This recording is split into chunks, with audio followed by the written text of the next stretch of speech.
Welcome to Beyond the Coverage. I'm Chris Horner, and today I want to talk about the Saudi Tour Stage 4 because the finishing climb of about, let's call it 2 or 3 kilometers long, but really K1/2, super hard. It's going to summit with about 8.5 kilometers to go. And then it's going to be a flat, which looks like a rolling, kind of windy all the way into the finish of today's stage. Now, I want to talk about the tactics because that's what I like to do up here on my channel. I want to talk about a little bit about Etola Stage 2.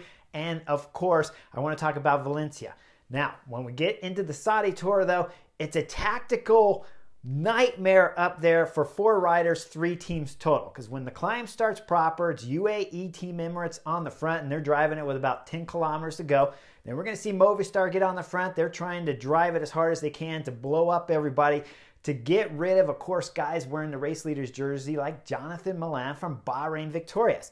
Now, Jonathan Milan is, of course, has a teammate with Santiago Buitrago, Bahrain Victorious too, and so Santiago Buitrago, last year's winner here. So that means that Santiago Buitrago and Bahrain Victorious have a big kind of a dilemma because they have the race leader, Jonathan Milan, but can he get over a climb on today's stage when we're talking about 15% pitches all the way up to about 8.5 kilometers to go on today's stage?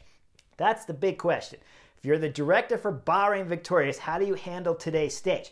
Now, before Saudi Tour started, today's stage was simple, right? Jonathan Milan wasn't going to be in the picture. He wasn't going to win and beat Dylan Groenewegen on stage 2. He wasn't going to have that fantastic ride on yesterday's stage 3 where he went up that 1K climb. But now you got to start asking yourself, if you're a director of Bahrain Victorious, can Jonathan Milan get over today's stage? That's what I was thinking when the stage started. Still thought it might be a little too much for him. But remember, there's 8.5 kilometers all the way to the finish, and the kid did get over 1K hard climb and almost won yesterday's stage 3 of the Saudi Tour. So now we get into it. Movistar's on the front, like I said, and then UAE Team Emirates start lighting it up.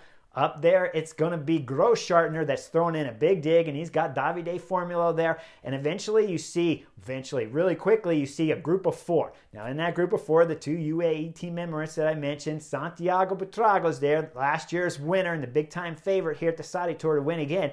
He's in there, and Rubens Guerrero from Movistar. So the big guys that we thought were going to be represented here at the Saudi Tour to win the overall classification, they're in. Now, here's the problem, though. If you're UAE Team Emirates, it becomes a little bit of a dilemma because Grossschartner's throwing down a hard effort. He comes off, and then we see Davide Formolo throwing in attack, and it's sending Grossschartner out the back. Now, at this point in time, Davide Formolo, he's got a problem. He's got to figure out what to do, and I've been in these situations many times. Once when I was racing Redlands with Team Saturn, I had Nathan O'Neill in the front going up Oak Glen.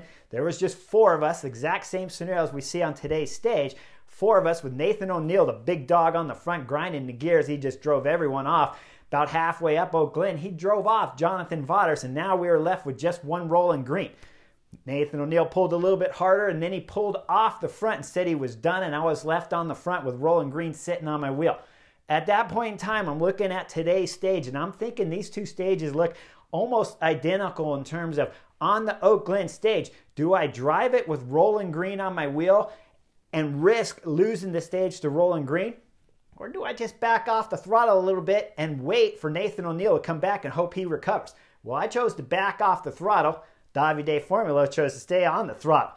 Now, we see the next big attacks coming because Davide Formolo is trying to get rid of everybody, but it's Rubens Guerrero and Santiago Buitrago that go over at 8.5 kilometers to go at the top of the KOM, and Davide Formolo has gotten dropped. So clearly he's picked the wrong decision at that moment because now he's gotten dropped, and his teammate who he dropped, Grossschartner behind, is still chasing.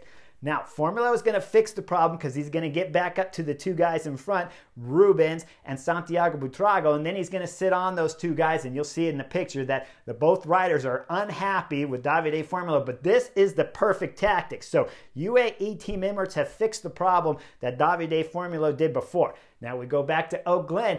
I fixed the problem by slowing down. Nathan O'Neill came back. He got on the front, started driving hard. I opened up the gap on rolling green, and then I jumped and went across to Nathan O'Neill. We won the stage 1 and 2 and took the GC lead there at the Redlands Oak Glen stage. Now we fast forward and we go back up here, and we're at 5 kilometers to go today at the Saudi Tour, and we're looking at 4 riders because now all of a sudden Grossschartner gets back on.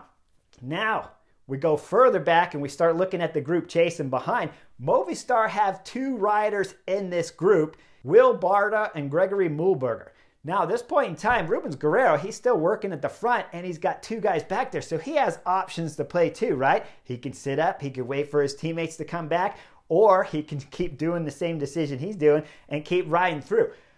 At one point in time, Mühlberger's coming across solo, so if I was up there, Rubens, I would have sat on. He chooses to work. Later, we'll get to what happens in the stage. Now, Santiago Buitrago's up there working hard too in that group of 4, but let me remind you, in the back, he has race leader back there, Jonathan Milan, at about 5 kilometers to go. That's only about 1 minute and 10 seconds, 1 minute and 20 seconds back. And at 4 kilometers to go, you can clearly see that chase group back there with Jonathan Milan, race leader, and a teammate, that they're driving hard all the way into the finish. And as I'm sitting on the couch thinking, wow, at this point in time, Jonathan Milan has to make the call to tell Santiago Buitrago, stop working, sit on, I'm coming back. Let me remind you guys, he started today's stage with about a 16-second lead on the general classification, but just under 20 seconds on the 4 guys that are up the road right now. And he's under a minute, probably at about 50-40 seconds at this point in time in his group, chasing this group of 4 with a teammate in front that can always just say, hey guys, I can't win the sprint amongst you guys. I'm just going to sit on and relax here and do nothing.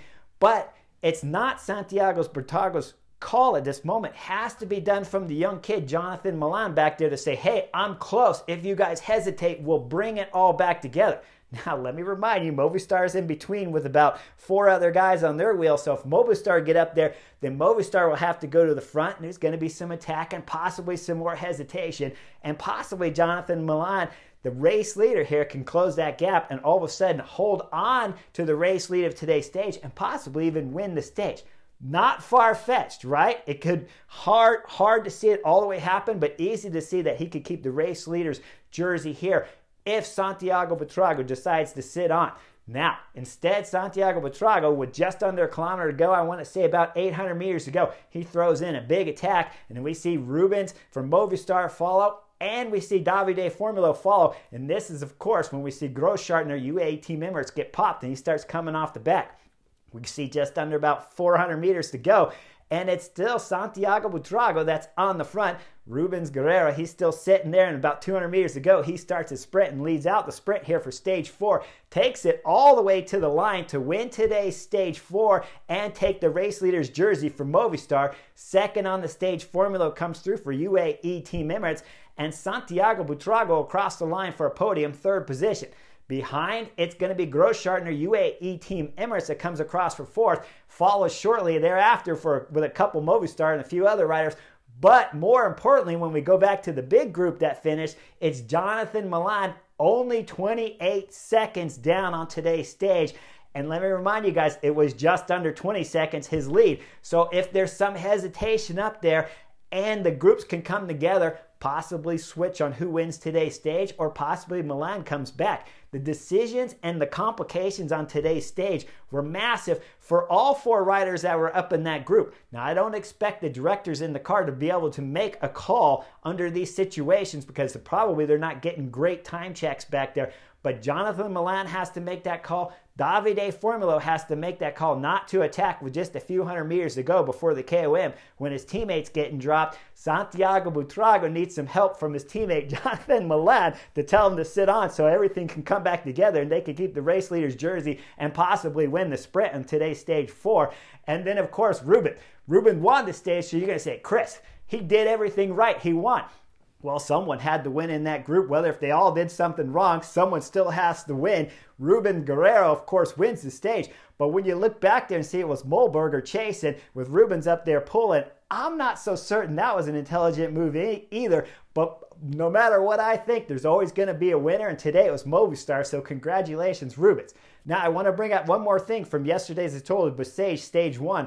Arnaud Delis, he had an amazing Stage 1 victory. I was just able to finally watch it this morning, and I have to bring it up here on Beyond the Covers because he went up the 1K climb to the finish of yesterday's Stage 1, and his teammates just driving it on the front right from the bottom. Then, of course, we see Mads Pedersen from Trek Segafredo. Let me remind you, he won this exact stage on last year's in 2022 season, and this year he's taken off just near the finish, only to get overtaken by what looked like ease on the pedals from Arnaud Delis from Lotto. So with that win, you got to be asking yourself, with Milan-San Remo coming up, can he climb a little bit bigger and start going up the Sorpresa and the Poggio? Quite possibly. And of course, I'm not going to leave out Biniam Girmay being able to win there at Milan-San Remo either, because we've seen that. We have got an exciting classic season coming up, and these early season races, there's so many of them, I can't watch them all, but they have been building and building, and we know this 2023 season, once we get in the classics, we got young guns coming on all over the place that are going to make for an exciting classic season.